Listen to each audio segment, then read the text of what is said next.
नमस्कार शिक्षक बांधव. मागील आपण लेक्चरमध्ये टी विषयामधील गणित जो विषय होता त्या गणित विषयाचं आपण डिकोडिंग केलं. पूर्ण जो सिलेबस होता गणिताचा त्याचं डिकोडिंग केलं, जेणेकरून आपल्याला 30 पैकी 30 मार्क कसे मिळतील हे आपण बघितलं. आणि आपलं टार्गेट आहे, आपलं थंबनेल्स आहे लक्षात ठेवा, टीईटी 2026 मध्ये 120 प्लस आपल्याला गुण घ्यायचे, किंवा ज्याला पास व्हायचं लक्षात त्याला 90 प्लस तर गुण घ्यावे लागणार त्या ठिकाणी. 90 प्लस गुण घ्यायचे किंवा ज्याला 120 प्लस गुण मिळवायचे लक्षात, ते कशा पद्धतीने मिळवायचे त्यासाठी आपण पहिलं लेक्चर घेतलं होतं की गणित या घटकाचं आणि गणित मधले जे उपघटक आहेत त्याचं डिकोडिंग पूर्ण आपण केलं. जर तुम्ही त्या पद्धतीने जर गणिताचे घटक सगळे केले व्यवस्थित तर मग 30 पैकी 30 मार्क मिळून जाते. आज आपण त्यापैकी 5 सब्जेक्ट पैकी आपण एक सब्जेक्ट घेणार आहे, तो म्हणजे मराठी व्याकरण. जो मराठी घटक आहे तुमचा, त्या मराठी व्याकरणावरती कोणकोणत्या घटकावरती प्रश्न विचारले जातात, जेणेकरून ते घटक आपण चांगल्या पद्धतीने केले की आपण इथं मराठी व्याकरण मध्ये सुद्धा आपण 30 पैकी 30 मार्क घेऊ शकेल, जेणेकरून आपण 120 प्लस स्कोर करू शकेल. किंवा ज्याला 120 प्लस स्कोर करायचंच नाही, फक्त पास व्हायचं, क्वालिफाय व्हायचं, कारण ही शिक्षक पात्रता परीक्षा आहे, आपल्याला फक्त इथं पात्र व्हायचंय. याच्यावर तर नोकरी काही मिळणार नाही आपल्याला, फक्त आपल्याला पात्र व्हायचं. आणि जे शिक्षक शाळेवरती रुजू आहेत त्यांना तर शासनाने कंपल्सरीच लक्षात ठेवा, टीईटी पेपर क्रमांक 1 आणि टीईटी पेपर क्रमांक 2 पास करायचे. म्हणजे 1 ते 1 साठी पेपर क्रमांक 1 आणि 6वी ते 8वी साठी पेपर क्रमांक 2, किंवा ज्यांना मुख्याध्यापदासाठी किंवा ज्यांना पदोन्नती पाहिजे त्यांना टीईटी क्रमांक पेपर 2 हा कंपल्सरी पासच पाहिजे, लक्षात ठेवा.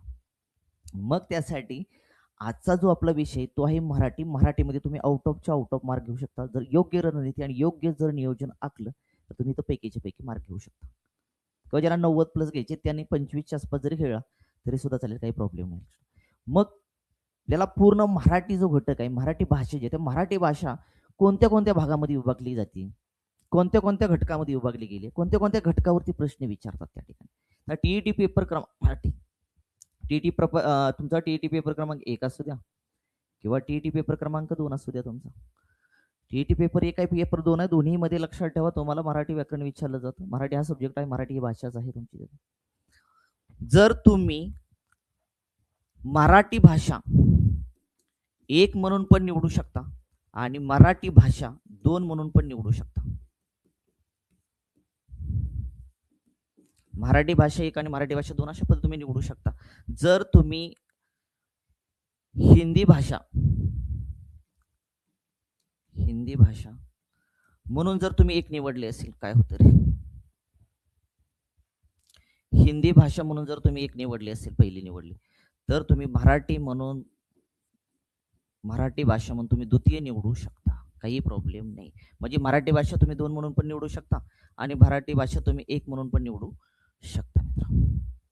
मग ह्या ज्यावरती कोणकोणत्या घटकावरती किंवा मराठी भाषा जी आहे ती मराठी भाषा कोणत्या घटकामध्ये विभागली गेलेली आहे, तर पहिला आहे तुमचा तुमचा पहिला आहे व्याकरण हा घटक. पहिला आहे तुमचा व्याकरण हा घटक आहे. व्याकरण या घटकावरती एक विभाग घ्यायला, म्हणजे व्याकरण या घटकावरती तुम्हाला प्रश्न विचारले जातात. दुसरा तुम्हाला घटक चांगल्या पद्धतीने करायचा तो म्हणजे शब्दसंग्रह. डेली जीवनामध्ये लक्षात ठेवा, जे आपण वापरतो ते शब्दसंग्रहामध्ये असतात. किंवा थोडंफार जर तुम्ही काय केलं, स्कॉलरशिपची घेतली, स्कॉलरशिपचं पुस्तक घेतलं आणि स्कॉलरशिप पुस्तकामध्ये जरी तुम्ही शब्दसंग्रह केला तरी सुद्धा तुम्हाला चांगल्या पद्धतीने मार्क मिळू शकतील. पुढचं आहे तुमचं साहित्य. त्यामध्ये साहित्य असेल, साहित्यामध्ये सुद्धा तुमचं मराठी भाषा विभागला गेलेला आहे, म्हणजे साहित्यावरती सुद्धा तुम्हाला प्रश्न विचारतात.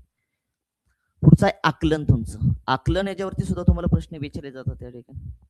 म्हणजे टीईटी पेपर जो आहे तो पहिला असो किंवा दुसरा असो, लक्षात ठेवा, त्यामध्ये मराठी जो आहे तो किती भागामध्ये विभागलेला आहे, 1, 2, 3 आणि 4 भागामध्ये विभागला गेला आहे. तुम्हाला व्याकरणावरती पण प्रश्न विचारले जातील, शब्दसंग्रहावरती पण प्रश्न विचारले जातील, साहित्यावरती सुद्धा प्रश्न विचारले जातात आणि आकलन या घटकावरती सुद्धा तुम्हाला प्रश्न विचारले जातील.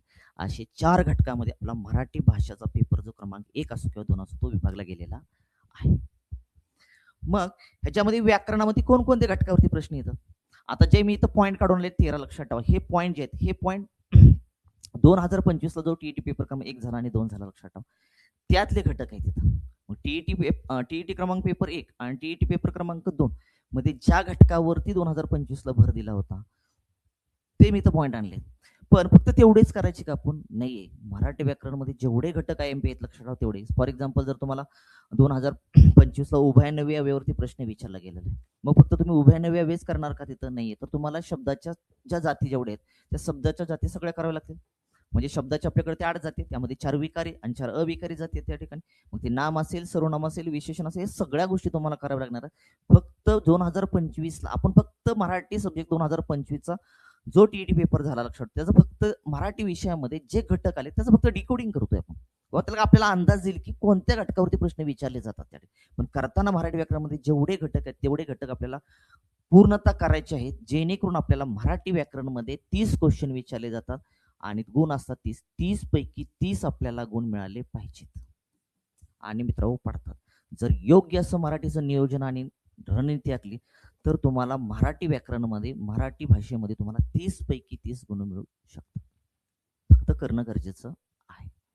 त्यामुळे फक्त उभ्यानव्या अवेच करायचं का आपण, तर नाही. लक्षात ठेवा, शब्दाच्या 8 जाती तर शब्दाच्या 8 जाती कराव्या लागणार. मग 2025चा जो टीईटी पेपर झाला त्यामध्ये कोणकोणत्या घटकावरती व्याकरणामध्ये भर दिला गेला होता. वर्णमाला आहे तुमची. वर्णमाला असेल तुमची, पूर्ण वर्णमाला माहित पाहिजे. वर्णमाला म्हणजे नेमकं काय असतं, वर्ण म्हणजे काय असतं, शब्द म्हणजे काय असतो, अक्षर म्हणजे काय, ज्या बेसिक गोष्टी आहेत लक्षात ठेवा. स्वर म्हणजे काय, व्यंजन म्हणजे काय, त्या ठिकाणी या सगळ्या गोष्टीचं नॉलेज आपल्याकडे असलं पाहिजे. त्यामुळं तुम्हाला वर्णमाला हा घटक सुद्धा योग्य प्रकारे काय करायचा आहे, त्याचा अभ्यास करायचा आहे. पुढचा आहे तुमची संधी. संधी कशी बनते, संधी म्हणजे नेमकं काय, संधी म्हणजे नेमकं काय, संधीचे प्रकार किती आहेत तुमचे. स्वर संधी म्हणजे काय, व्यंजन संधी म्हणजे काय, तुमचं विसर्ग संधी म्हणजे काय. स्वर संधीचे प्रकार माहित पाहिजे आपल्याला, व्यंजन संधीचे प्रकार माहित पाहिजे लक्षात ठेवा. विसर्ग संधीमध्ये काय रूल्स आहेत तुमचे त्या ठिकाणी, आदेश कोणकोणते आहेत त्या ठिकाणी, हे आपल्याला माहित पाहिजे. संधी हा घटक सुद्धा तुम्हाला व्यवस्थित अभ्यास करायचा आहे. पुढचा घटक होता नाम. नाम या घटकावरती सुद्धा प्रश्न विचारला होता त्या ठिकाणी. आता नाम, नाम ही एक जात आहे लक्षात ठेवा. विशेष नाम म्हणजे काय, सामान्य नाम म्हणजे काय, पदार्थवाचक नाम कोणते त्या ठिकाणी, धर्मीवाचक म्हणजे काय, धर्मवाचक म्हणजे काय, ह्या सगळ्या गोष्टीचं नॉलेज आपल्याकडे असलं पाहिजे तरच आपल्याला 30 पैकी 30 गुण मिळणार आहे. त्यामुळं शब्दाच्या जाती जे आहेत लक्षात, नाम हा कशामध्ये येतो, शब्दाच्या जातीमध्ये येतो. मग शब्दाच्या जाती आपल्याकडे किती आहेत त्या माहित पाहिजे. शब्दाच्या जाती आपल्याकडे 8 आहेत. नाम असेल, विशेषण असेल तुमचं, नाम, सर्वनाम, विशेषण. म्हणजे नाम म्हणजे काय, विशेषण म्हणजे काय, सर्वनाम म्हणजे काय, तुमचं क्रियापद म्हणजे काय, क्रियापदाचे अर्थ कोणते ते आपल्याला माहित पाहिजे त्या ठिकाणी. पुढचं तुमचं अविकारी जाती असेल, तुमच्या अविकारी 4 जाती त्या ठिकाणी. क्रियाविशेषण असेल तुमचं त्या ठिकाणी. क्रियाविशेषण म्हणजे काय, क्रियाविशेषण अव्यय म्हणजे काय, तुमचं विशेषण म्हणजे काय. म्हणजे विशेषण, क्रियाविशेषण आणि क्रियाविशेषण अव्यय या तिघामधला सुद्धा फरक आपल्याला कळायला पाहिजे. आपल्याला ह्या तिघामधलाच फरक कळत नाही. म्हणजे विशेषण म्हणजे नेमकं काय असतं, क्रियाविशेषण म्हणजे नेमकं काय असतं आणि क्रियाविशेषण अव्यय म्हणजे नेमकं काय असतं, ह्यातला फरकच कळत नाही. त्यामुळे शब्दाच्या जाती शिकताना तुम्हाला क्रियाविशेषण हा घटक सुद्धा योग्यच प्रकारे शिकायचा आहे किंवा योग्य प्रकारे त्याचा अभ्यास करायचा आहे, तरच आपल्याला पैकी मार्क मिळू शकतात. शब्दयोगी अव्यय असेल तुमची, केवल प्रयोगी अव्यय असेल तुमचं, उभयान्वयी अव्यय असेल तुमचं. आता 2025च्या टीईटी मध्ये उभयान्वयी अव्ययावरती प्रश्न विचारला होता. शब्दाच्या जातीपैकी एक आहे तुमचं. म्हणजे शब्दाच्या 8 जाती आहेत आणि 8 जाती आपल्याला पूर्णतः अभ्यासाच्या आहेत, पूर्णतः त्याचा अभ्यास करायचा आहे, तरच शब्दाच्या जाती लक्षात क्लिअर होईल. कारण आज जरी तुम्हाला उभयान्वयावरती 25ला प्रश्न विचारला असेल तर 26ला ह्याच घटकावरती विचारतील असं नाही. तुमचं केवल प्रयोगी अव्ययावरती प्रश्न विचारतील, तुम्हाला क्रियाविशेषण अव्ययावरती तुम्हाला प्रश्न विचारतील त्या ठिकाणी. त्यामुळे ह्या घटकावरती सुद्धा तुम्हाला काय करायचं त्या ठिकाणी भर द्यायचा आहे शब्दाच्या जाती. पुढचं आहे तुमचं लिंग. लिंग या घटकावरती सुद्धा प्रश्न विचारला होता. मग लिंग कोणकोणती असतात ते आपल्याला माहित पाहिजे. पुल्लिंग असेल, स्त्रीलिंग असेल, नपुसकलिंगी असेल, त्याचे रूल्स काय लक्षात ठेवा. त्या सगळ्या गोष्टीचा अभ्यास आपल्याला काय करायचा आहे. म्हणजे लिंग या घटकावरती सुद्धा तुम्हाला भर द्यायचा आहे. फक्त आता लिंगवरती प्रश्न विचारला याचा अर्थ पुढच्या वर्षी सुद्धा 2026ला, आता 25ला लिंगवरती प्रश्न विचारला म्हणजे 26ला लिंगवरतीच प्रश्न विचारतील का, असं नाही. लक्षात तुमचं वचनवरती सुद्धा प्रश्न विचार, ह्याच्या मागे गेला तर तुम्ही वचनवरती प्रश्न विचारलाय. मग एक वचन म्हणजे काय तुमचं, अनेक वचन म्हणजे काय तुमचं, हे आपल्याला माहित पाहिजे. म्हणजे तुम्हाला वचन या घटकाचा सुद्धा अभ्यास करायचा आहे मित्रांनो. फक्त लिंग मी इथं लिहिले म्हणून याचा अर्थ असा नाही की फक्त मी 2025च्या टीईटी पेपरला जो मराठी विषय सिलेबस आलाय तो फक्त मी डिकोडिंग करतोय. लक्ष कुठल्या घटकावरती भर दिलता ते फक्त मी सांगतोय इथं तुम्हाला. पण तुम्ही वचन या घटकावरती सुद्धा तुम्हाला भर द्यावा लागणार आहे. विभक्ती असेल तुमचं, विभक्ती कोणती आहे तुमची, प्रथमा, द्वितीय, तृतीय, चतुर्थी, पंचमी, षष्ठी, सप्तमी, संबोधन. त्याचे प्रत्यय कोणकोणते आहेत, एक वचनामध्ये प्रत्यय कोणते तुमचे, अनेक वचनामध्ये प्रत्यय तुमचे कोणते आहेत, त्याचे कारकार्थ कोणते आहेत, प्रथमेचा कारकार्थ कुठला, द्वितीयचा कारकार्थ कुठला, हे सगळं आपल्याला माहित पाहिजे. आणि विभक्ती शिकताना विभक्तीचे कारकार्थ शिकताना तुम्हाला कर्ता व कर्म ओळखता आलं पाहिजे. कर्ता व कर्म ओळखता आलं पाहिजे. जर तुम्हाला मराठी व्याकरणमध्ये कर्ता आणि कर्म ओळखता येत नसेल तर तुम्हाला विभक्तीचे कारकार्थ सांगता येणार नाही. त्यामुळे तुम्हाला विभक्तीचे कारकाचा अभ्यास करायच्या अगोदर तुम्हाला वाक्यामधला कर्ता कर्म ओळखता आलं पाहिजे. म्हणजे विभक्ती सुद्धा तुम्हाला चांगल्या पद्धतीने करायचे. काळ असतील लक्षात ठेवा तुमचे. काळाचे प्रकार किती आहेत माहित पाहिजे तुमचं. वर्तमान काळ असेल, भूतकाळ असेल, भविष्य काळ असेल, प्रत्येकाचे पुन्हा 4 प्रकार पडतात तुमचा. साधा काळ असेल तुमचा, चालू असेल किंवा अपूर्ण असेल तुमचा, पूर्ण असेल किंवा रीती काळ असेल तुमचा, उद्देश काळ असेल, हे सगळे काळ आपल्याला काय करायचे इथं करायचं आहे. इथं तुम्हाला व्यवस्थितपणे त्याचा अभ्यास करायचा आहे. पुढे आहे तुमचं प्रयोग. पुढचा तुम्हाला विचारला होता प्रयोगावरती प्रश्न. म्हणजे प्रयोग सुद्धा तुम्हाला योग्य पद्धतीने करायचे. मग प्रयोग येण्यासाठी लक्षात ठेवा तुमचा जे प्रयोग आहेत प्रयोगाचे प्रकार येण्यासाठी तुम्हाला काय माहित पाहिजे माहिती का. तुम्हाला वाक्यातला कर्ता आणि कर्म ओळखता आलं पाहिजे.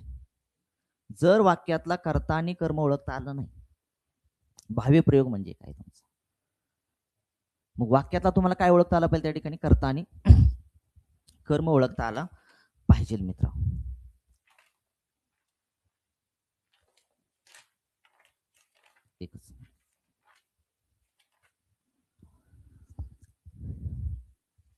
म्हणजे प्रयोग करताना तुम्हाला प्रयोगाचा अभ्यास करताना तुम्हाला अगोदर कर्ता कर्म आणि वाक्यातलं क्रियापद ओळखता आलं पाहिजे. जर वाक्यातलं तुम्हाला क्रियापद ओळखता येत नाही, जर वाक्यातलं तुम्हाला कर्ता ओळखता येत नाही, कर्म ओळखता येत नाही, तर प्रयोग काही जमणार नाहीये. लक्षात.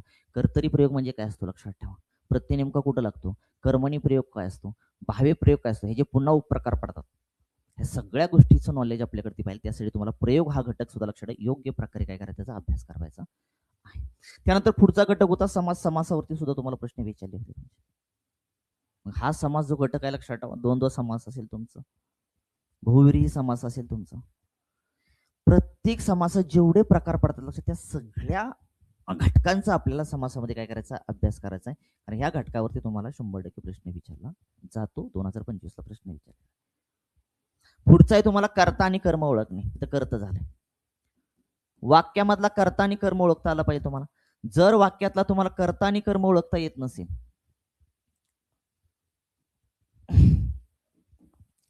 जर वाक्यातला कर्ता आणि कर्म ओळखता येत नसेल तर कर्ता आणि कर्म जर वाक्यामधला ओळखता आला तर तुम्हाला प्रयोग चांगल्या पद्धतीने जमणार. म्हणजे प्रयोग हा घटक पूर्ण कर्ता आणि कर्म अवलंबून आहे तुमचा. विभक्ती असेल लक्षात ठेवा तुमची. विभक्ती हा घटक सुद्धा आहे ना, हा विभक्ती घटक कर्ता आणि कर्मावरतीच आधारित आहे तुमचा. पुन्हा कारकार्थ, विभक्तीचे कारकार्थ असतील, हा सुद्धा घटक तुमचा कर्ता आणि कर्मावर अवलंबून आहे. पुन्हा तुमचा घटक कुठला आहे, वाक्य पृथक्करण असेल. वाक्य पृथक्करण हा घटक सुद्धा कर्ता आणि कर्मावर डिपेंड आहे. जर तुम्हाला वाक्यातला कर्ता आणि कर्म ओळखता आला तर वाक्य पृथक्करण हे प्रकरण चांगल्या पद्धतीने जमणार तुम्हाला. नाम असेल, तुमच्या शब्दाच्या जातीपैकी नाम हे एक जात आहे लक्षात ठेवा. नाम सुद्धा तुम्हाला अभ्यास करताना तुम्हाला कर्ता ओळखता आला पाहिजे.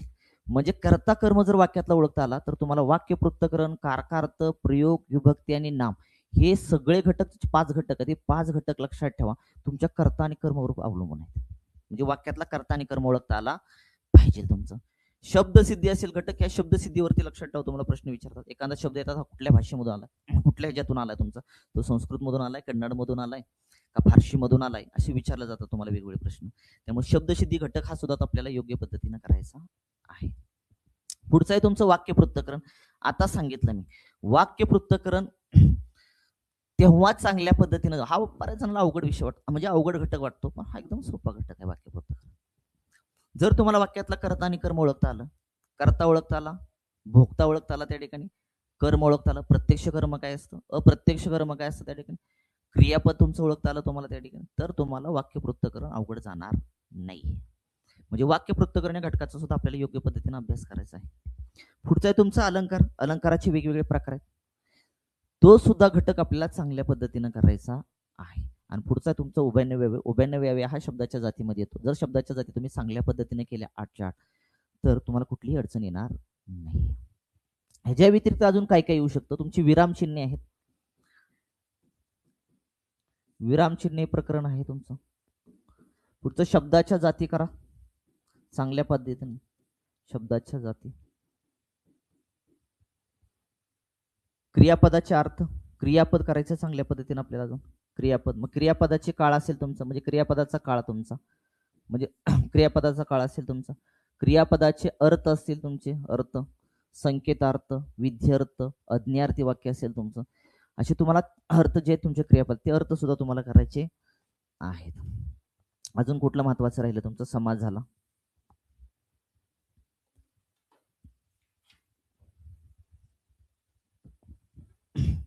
वचन लिहिलं का, वचन लिहिलेलं आहे, पण वचन पण एक चांगल्या पद्धतीनं करायचं. वृत्ती असतील, वृत्ती सुद्धा आपल्याला चांगल्या पद्धतीनं करायचे. एवढ्या घटकावरती जर तुम्ही चांगल्या पद्धतीनं भर दिला, जेवढे घटक घेतले लक्षात, तरी सुद्धा तुम्हाला मराठी विषयामध्ये मराठी व्याकरणामध्ये चांगल्या पद्धतीचे मार्क मिळत जातील. म्हणजे मराठी व्याकरणामध्ये जे घटक सांगितले ते चांगल्या पद्धतीने जर तुम्ही हाताळले तर तुम्हाला मार्क चांगले पडतील. शिक्षक मित्रांनो, पुढचा जो भाग आहे लक्षात, आता व्याकरणावरती प्रश्न विचारले, फक्त व्याकरणावरती प्रश्न विचारतात तर नाही, तर शब्द संपत्ती असेल किंवा शब्दसंग्रह असेल तुमचा, शब्द संपत्ती किंवा शब्दसंग्रह या घटकावरती सुद्धा तुम्हाला प्रश्न विचारले जातात. त्यामध्ये तुमचं मनी असेल, त्या घटकावरती प्रश्न विचारला जातो. तुमचा वाक्यप्रचार असेल, समानार्थी शब्द असतील तुमचे, विरोधार्थी शब्द असतील, अलंकारिक शब्द असतील, समूहदर्शक शब्द असतील आणि शुद्ध शब्द असेल तुमचा, या घटकावरती प्लस अजून शब्द समूहाबद्दल एक शब्द, पक्ष्यांचे आवाज असतील, पक्षी किंवा प्राण्यांचे आवाज, हा सुद्धा घटक चांगल्या पद्धतीने करायचा आहे. पक्षी असतील किंवा प्राणी असतील त्यांचे राहण्याची ठिकाणे, त्यांच्या ठिकाणाला नाव काय आहे, हे सुद्धा आपल्याला चांगल्या पद्धतीनं करायचं आहे. त्याच्यामध्ये हे पॉइंट ऍड करून टाका. म्हणजे शब्द संपत्ती सुद्धा तुम्ही जर डेली 1 तास दिला किंवा अर्धा तास जरी भर दिला शब्द संपत्ती होती किंवा शब्द संग्रह होते, तरी सुद्धा तुमचा एकही शब्द संग्रह मधला प्रश्न चुकणार नाही मित्रांनो. त्यामुळे ह्याला सुद्धा डेली वेळ द्या, अर्धा तास जरी वेळ दिला तुम्ही तर तुम्ही ते चांगल्या पद्धतीने हाताळू शकता. पुढचा घटक आहे तुमचा साहित्य. साहित्य घटकावरती सुद्धा प्रश्न विचारले जातात. मग त्यामध्ये तुमचे टोपण नावे असतील, लेखक आणि त्यांचे टोपण नावे, लेखक देतात आणि त्यांचे टोपण नावे विचारतात तुम्हाला, किंवा टोपण नाव देतात आणि ते कुठल्या लेखकासाठी म्हटलेलं ते टोपण नाव कुठल्या लेखकाचं आहे ते विचारतात. म्हणजे तुम्हाला लेखक आणि त्याची टोपण नावे हा घटक सुद्धा व्यवस्थित अभ्यास करायचा आहे. त्यानंतर लेखक आणि त्यांची पुस्तके, लेखक बटाट्याची चाळ असेल लक्षात, बटाट्याची चाळ पुस्तक कोणी लिहिलं हे आपल्याला माहित पाहिजे. म्हणजे पुस्तक आणि लेखक या घटकावरती सुद्धा तुम्हाला भर द्यायचा आहे. पुढचा घटक आहे साहित्यामधला पत्रलेखन. पत्रलेखन हा घटक सुद्धा तुम्हाला चांगल्या पद्धतीने काय करायचा, अभ्यास करायचा आहे. नेमके पत्रलेखनाचे कोणकोणते प्रकार असतात त्या ठिकाणी, अजून त्याच्यामध्ये काय काय माहिती असते, सगळ्या घटकाची माहिती तुम्हाला काय करायची, पत्रलेखन मध्ये करायची आहे. पुढचा आहे तुमचा आकलनावरती सुद्धा प्रश्न असतात तुम्हाला. मग आकलनावरती कोणत्या घटकावरती प्रश्न विचारतात, तर तुम्हाला एक उतारा देतात, उतारावरती 2-3 प्रश्न विचारले जातात, किंवा तुम्हाला कविता देतात आणि कवितेवरती 2 ते 3 प्रश्न विचारले जातात. माझ्याकडे पेपर आहे बघतो याच्यामध्ये. आता इथं जर बघितलं ना तर इथं उतारा दिलाय बघा. आता हा पेपर 25 आहे, इथं तुम्हाला काय केलंय, उतारा दिलेला आहे 11 ते 13, हा पेपर क्रमांक मराठीचा 6 ते 8चा आहे तुमचा. इथं तुम्हाला काय केलं, उतारा दिलाय आणि उतार्यावरती तुम्हाला 3 प्रश्न विचारलेत. उतार्यावरती किती प्रश्न विचारले, 3 प्रश्न विचारलेत. आता 3 प्रश्न म्हणजे काय जोक आहेत का मला सांगा. त्यामुळे उताराचा अभ्यास करताना सुद्धा लक्षात, स्कॉलरशिपचे उतारे असतील तुमचे, ते उतार्यावरती जरा भर द्या, तिथले उतारे चांगली प्रॅक्टिस करा, तुम्हाला 3 पैकी 3 मार्क मिळून जातील. आणि असे पण उतार हा सोपा असतो लक्षात, सहज तुम्ही ते मार्क मिळवू शकता. प्लस आपल्याला कवितेवरती सुद्धा प्रश्न विचारतात, कवितेवरती सुद्धा प्रश्न विचारला, कविता दिली इथं तुम्हाला आणि कवितेवरती तुम्हाला प्रश्न किती विचारलेत माहिती का, 3च प्रश्न विचारलेत. कवितेवरती सुद्धा तुम्हाला 3च प्रश्न विचारले. आता कवितेवरती 3 प्रश्न विचारलेत आणि उत्तरावरती तुमचे 3 प्रश्न विचारले. आता किती प्रश्न झाले तुमचे, 6 मार्क आहेत का मला सांगा. 6 जर तुम्ही 6 मार्क जर घालवले, पुरं 90ला पास असेल तर 89 पडले तर बघा त्याची अवस्था काय होते. एका मार्कासाठी लक्षात तो डिस्क्वालिफाय होतो. म्हणजे आपल्याला उतार्यावरची पैकीच्या पैकी मार्क घ्यायचे आणि कवितेवरची पैकीच्या पैकी मार्क घ्यायचे. कविता आणि उतार्यावरती 100% उतार आणि कविता येतोच आणि आपल्याला जेवढे प्रश्न विचारतील लक्षात ठेवा, तेवढे प्रश्नाची मार्क आपल्याला मिळवायचीच आहेत. अशा पद्धतीने आकलन असेल, साहित्य असेल तुमचं, शब्दसंग्रह असेल तुमचा आणि व्याकरण असेल. या सगळ्या घटकाचं जर योग्य असं प्लॅनिंग आखून किंवा नियोजन करून किंवा त्याची योग्य अशी रणनीती आखली आणि मार्केटमधलं योग्य असं लक्षात ठेवा संदर्भ साहित्य जर निवडलं तर तुम्हाला ह्याच्यामध्ये पैकीच्या पैकी 30 पैकी 30 तुम्ही मार्क घेऊ शकता. म्हणजे जर त्याला 30 पैकी 30 जर नाहीत पडले तर तुम्ही 25 ते 28च्या दरम्यान 100% तुम्ही खेळू शकणार. पण जे विद्यार्थी आहेत, आता शिक्षक बांधव जे लक्षात काम धंदा करून त्यांना अभ्यास करायचे, त्यांनी जर 25च्या आसपास जरी मार्क पडले तर काय हरकत नाही, तुम्ही क्वालिफाय फक्त आपल्याला करायचं लक्षात ठेवा.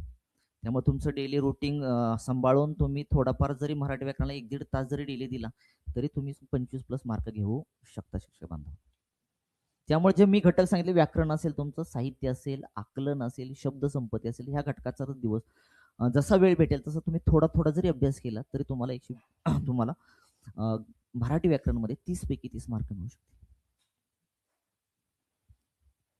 जर माहिती आवडली असेल तर जास्तीत जास्त आपल्या शिक्षक बांधवांना किंवा ज्याचं डी एड बी एड झालंय, जे टीईटीचा अभ्यास करतात, शिक्षक पात्रतेचा अभ्यास करतात किंवा जे शाळेवरती शिक्षक रुजू आहेत, खरं तर जे शाळेवर शिक्षक रुजू आहेत लक्षात त्यांच्यासाठी काय करा, हा व्हिडिओ जास्तीत जास्त शेअर करा, जेणेकरून त्यांना कमी वेळेमध्ये समजून जाईल की की मराठी विषयामध्ये की मराठी भाषेमध्ये कोणकोणत्या घटकावरती भर असतो आणि कोणकोणत्या घटकाला तुम्ही जास्त कोणत्या घटकाचा जास्त अभ्यास केला पाहिजे किंवा कोणत्या घटकावरती जास्त फोकस तुम्ही केला पाहिजे. त्यामुळे जास्तीत जास्त मित्रांनो तुमच्या डीएड बीएड करणाऱ्या विद्यार्थ्याला हा व्हिडिओ शेअर करा आणि जे शाळेवरती रुजू आहेत लक्षात ठेवा, जे टीईटी क्वालिफाय नाही त्यांना टीईटी क्वालिफाय करायचं 2026ला, त्यांना हा व्हिडिओ जास्तीत जास्त काय करा, शेअर करा मित्रांनो. आणि माहिती आवडली असेल तर नक्की लाईक करा आणि आपल्या अकाउंटला फॉलो करा. धन्यवाद.